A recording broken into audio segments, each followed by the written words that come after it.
Forberedelser til studieturen på ledelsesplan. Der burde ikke have været nogen problemer, men der blev rigelige. Vi måtte sande det engelske ordsprog, if you want a job done properly, do it yourself.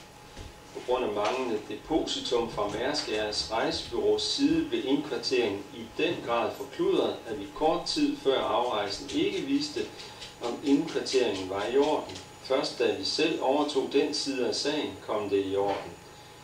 Det var ikke oprindeligt meningen, at vi skulle have ligget 3 nætter i telte, men ellers havde vi ikke kunnet klare indkvarteringen. Og i det gode vejr var det en ekstra oplevelse. For øvrigt var der kun plads tilbage på golfbanen. Så vi boede meget fint på skråningen i 17 næsten nye villatelte. Det var en hel by at se på. Den aften vi mødtes sent i Stauning Lufthavn, var der mange søvnige.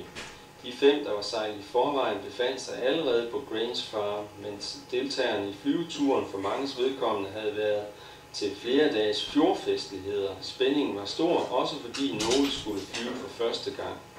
Det var længe inden vi kom ombord. Først blev bagagen vejet, så alle passagererne, hvilket er meget unormalt. Teltene, vi skulle sove i de 3 nætter, var vejet i forvejen. Det viste sig, at teltene ikke kunne være der. Et øjeblik var der forvirring, indtil vi fik aftalen om, at teltene ville blive kørt til England i god tid. Her blot den bemærkning, at det var et held, det var de 3 sidste nætter, vi skulle bruge teltene. Teltene blev fjernet fra flyet, hvorefter vi andre kunne stige ind. Døren blev lukket. Man så lidt spændt på hinanden, mærkede accelerationen over startdagen. Derefter ingenting. Vi var i luften. Torsdag den 2. august. Teltene blev rejst om formiddagen. Derefter var der interessegrupper resten af dagen. Carnaby Street, Chelsea, Oxford Street. Hjemmeaften, guitarspil og sange.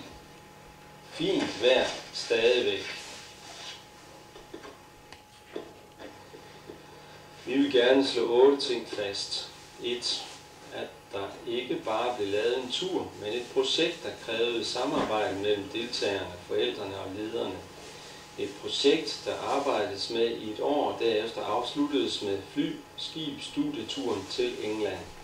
2. At forberedelserne for nogle måske nok indebar den største oplevelse. Samarbejdet af holdet. 3. At der ikke var noget, der kunne arrangeres af skolen. 4. At der ikke var søgt tilskud fra det offentlige. 5. At det var et meget stort og tidskrævende arbejde for alle parter. 6. At tilslutningen var 81% plus 3 deltagere fra andre klasser. 7. At deltagerne har fået en oplevelse af værdi, som de vil sætte pris på at have været medvirkende til at gennemføre. Og 8. At det var den bedste og samtidig besværligste tur til dato. Om den programmæssige forberedelse. Allerførst på året havde vi et informationsmøde i Velling forsamlingshus, hvor skitsen til turen blev lagt frem. På grundlag af tilmeldelsen nedsattes et arbejdsudvalg bestående af forældre, deltagere og ledere. Lederne informerede deltagerne ved duplikerede skrivelser, ved brochuremateriale og kort samt ved en film- og informationsaften. Et teaterudvalg afgjorde, at man ville tage til Wyndham Theatre og i fællesskab se Gospel, en moderne religiøs rockopera. Deltagerne havde pjecer og bøger stillet til rådighed. Det blev udlånt på biblioteket på almindelige vilkår. Det sidste arrangement inden afrejsen var et besøg i Stauning Lufthavn, hvor hele anlægget blev gennemgået. Fredag den 3. august. Nogle tog til Windsor fra Paddington. Indkøbsture for andre. Interessegrupper for en del. Farming Day for 5 af deltagerne. Gennem den lokale landboforening havde vi fået en adresse i landboforeningerne i København. Her fik vi navn på den danske statskonsulent i ambassaden i London. Han hjalp os igennem til en kontrakt i den engelske landbrugsministerium, hvorfra man arrangerede en heldagsudflugt fra de 5 med besøg på nogle gårde. Endvidere var der stillet en engelsk landbrugskonsulent til rådighed. Vi lejede en vogn, venstrekørsler kørte med stor forsinkelse ud og beså 2 gårde. På den ene lagde man vægt på løsdrift af kreaturer og stor mælkeproduktion, sort-hvid race. På den anden beskæftigede man sig udelukkende med opfedning af kvier og tyrekalve. Endvidere fik vi et indblik i landbrugsbyggeri og problemer arvemæssigt i forbindelse med overtagelse af gårde fra far til søn. Gode spørgsmål fra vores deltagere. Aftenen blev for de flestes vedkommende tilbragt i Alexander Palace, hvor forskellige bigrupper afløste hinanden, blandt andet Wild Turkey og 10 Years After, efter sigende vældig godt. Nogle var samme aften til klassisk koncert i Albert Hall. Lørdag den 4. august, handledag og gruppedag. Nogle var i parlamentet med mere. Om aftenen hjemme eller teater.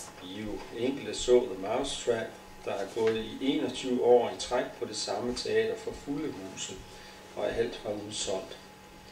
Det havde regnet og stormet om natten søndag den 5. august. Der stod vi op kl. 6:30, og teltene blev pakket sammen. Bagagen blev hensat i et lukket rum. Med ubane til henholdsvis gademarkedet i Petticoat Lane og kirkegang ved Tower Hill. Frokost ude ved Speakers Corner i Hyde Park. Det pladsregnede. Afgang fra Grange Farm kl. 17. Nøglen til bagagerummet knækkede. Bussen brød sammen ved Mile, og så gik vi bare. Spiste på restaurant. De fleste var inde og se den nyeste James Bond-film, en kø på flere hundrede meter. Kl. 23:15 mødtes vi på Leicester Square Station. Afgang til Stansted. Hele bussen sov. Behagelig flyvetur og ankomst til Stauning kl. 5. Ovenstående gennemgang af programmet er summarisk og kan nærmest benyttes til at fortælle ud fra. Det fortæller jo ikke noget, at der for eksempel står gruppedag, eller hvem kan beskrive et museum. Det blev forresten hurtigt populært at gå på museum. Hvem kan beskrive en beach-festival eller et teaterstykke? Det er næppe muligt. Derfor giver denne rapport kun færden af, hvad ugen i England har givet den enkelte.